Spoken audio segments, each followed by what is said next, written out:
유튜브 채널 인류의 지식에 오신 것을 환영합니다. 즐거운 하루 되시길 바랍니다. 오늘의 소식을 함께 나누어 보자. 영국 해군에서 한국 군함 구입을 요청했습니다. 몇 년 전 요청했던 것과 똑같은 군수지원함을 영국이 언급하며 뛰어난 성능을 지닌 한국 군함에 다시 사고 싶다는 의사를 드러낸 것인데요. 이미 군수지원함 사업을 추진 중인 영국에서 후보군으로 상정한 군수지원함의 성능과 품질에 실망하고 다시 한국에게 러브콜을 보낸 것이라고 하죠. 한국의 계엄에 매달리는 영국의 군함 도입 속사정을 지금부터 자세하게 설명해 드리겠습니다. 정부는 사퇴에 책임져라. 스코틀랜드에 위치한 스콧섬 항구에서 마을 주민들은 일제히 깃발을 들고 무능한 정부의 태도에 비난을 가했습니다. 비단 이들만 시위에 나선 것은 아니었죠. 웨스턴 하이 지역에 위치한 주민들도 항의에 나선 것은 물론 스코틀랜드 주민 상당수가 정부의 반기를 들며 분노한 것입니다. 이들이 일제히 분노에 나선 것은 다름 아닌 페리선 때문입니다.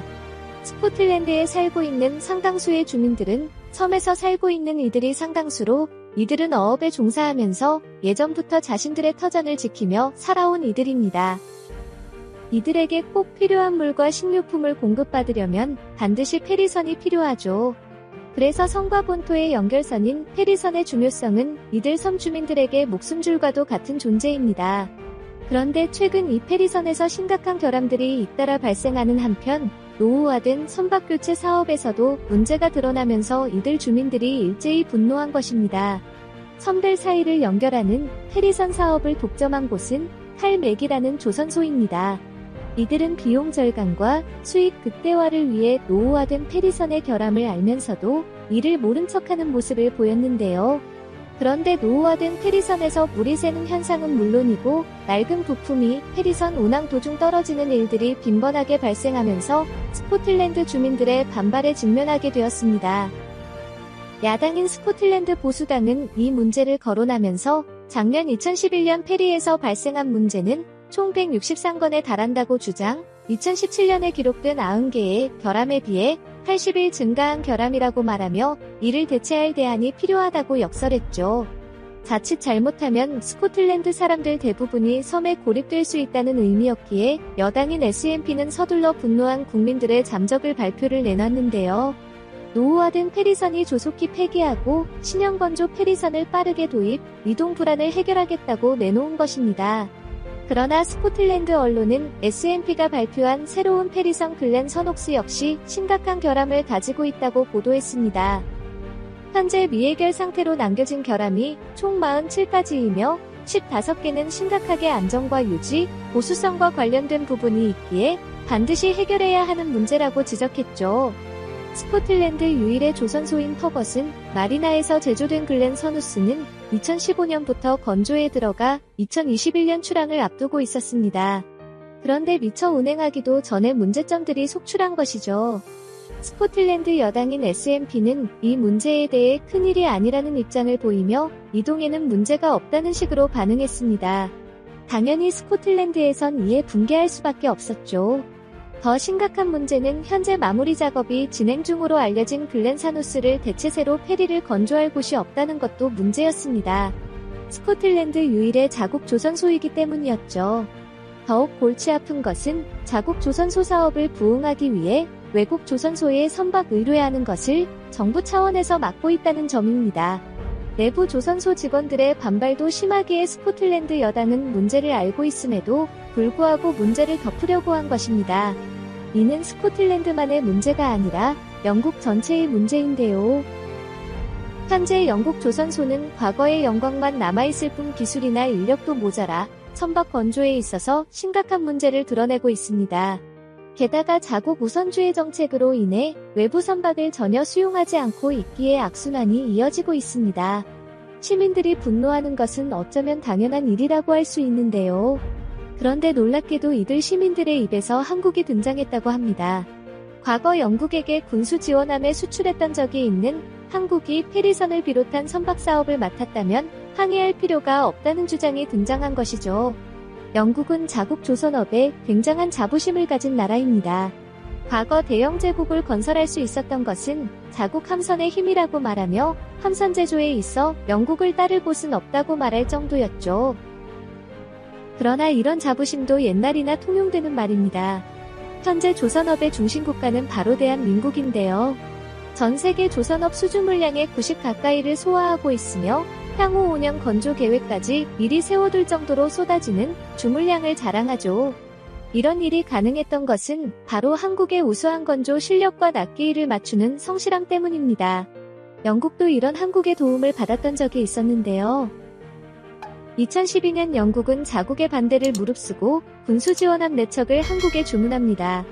대우 조선해양에 발주한 선박은 총 7억 달러 하나로 약 7,880억 원에 해당하는 군수지원하면 내적 건조를 주문한 것이죠. 군수지원함이란 장기간 해상 임무를 수행할 수 있게 유류탄약, 식량 등 전투함에 공급되는 물자를 실은 선박입니다.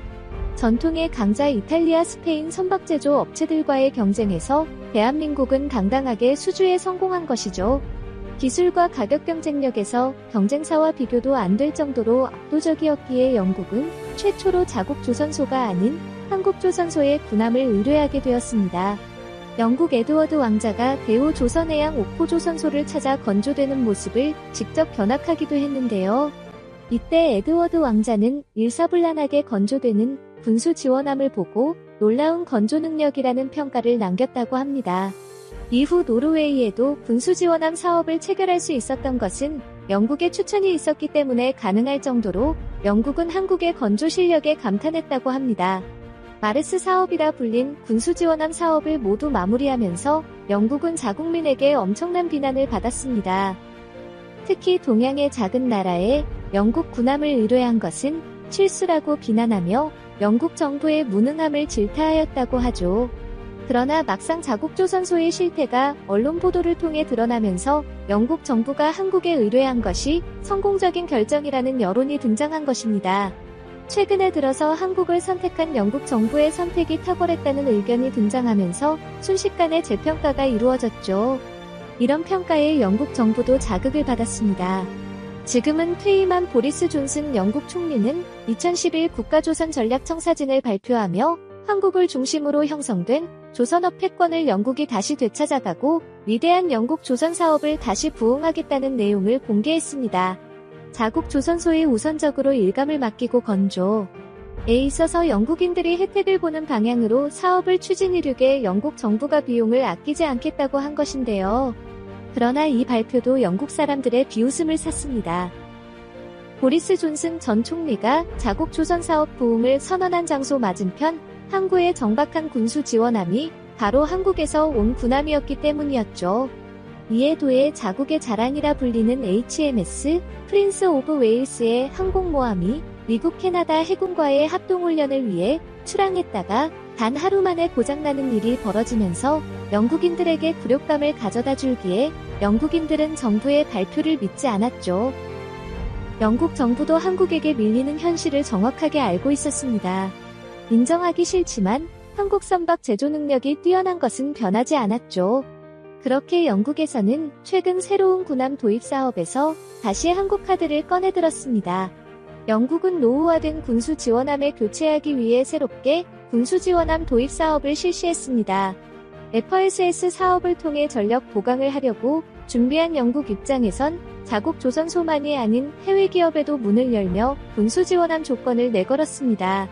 스페인과 이탈리아 등 여러 업체들이 지원했고 이를 토대로 영국 정부가 심사에 나서는 등 군수 지원함 사업은 차질 없이 진행되는 것처럼 보였는데요.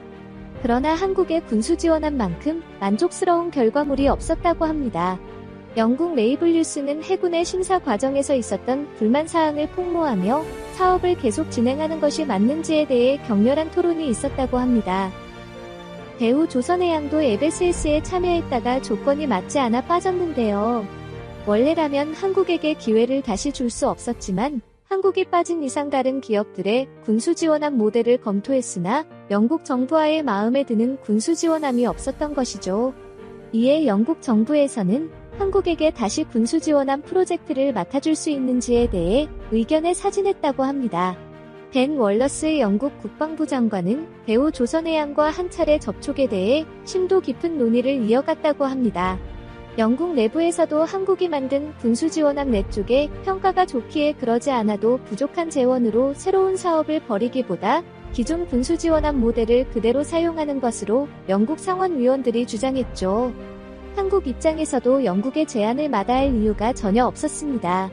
특히 항공모함과 관련해 영국의 기술력을 이전받는 것을 한 차례 고려했던 한국의 입장에서는 영국과의 협력은 또 하나의 방어선을 놓아 열리게 되는 상황.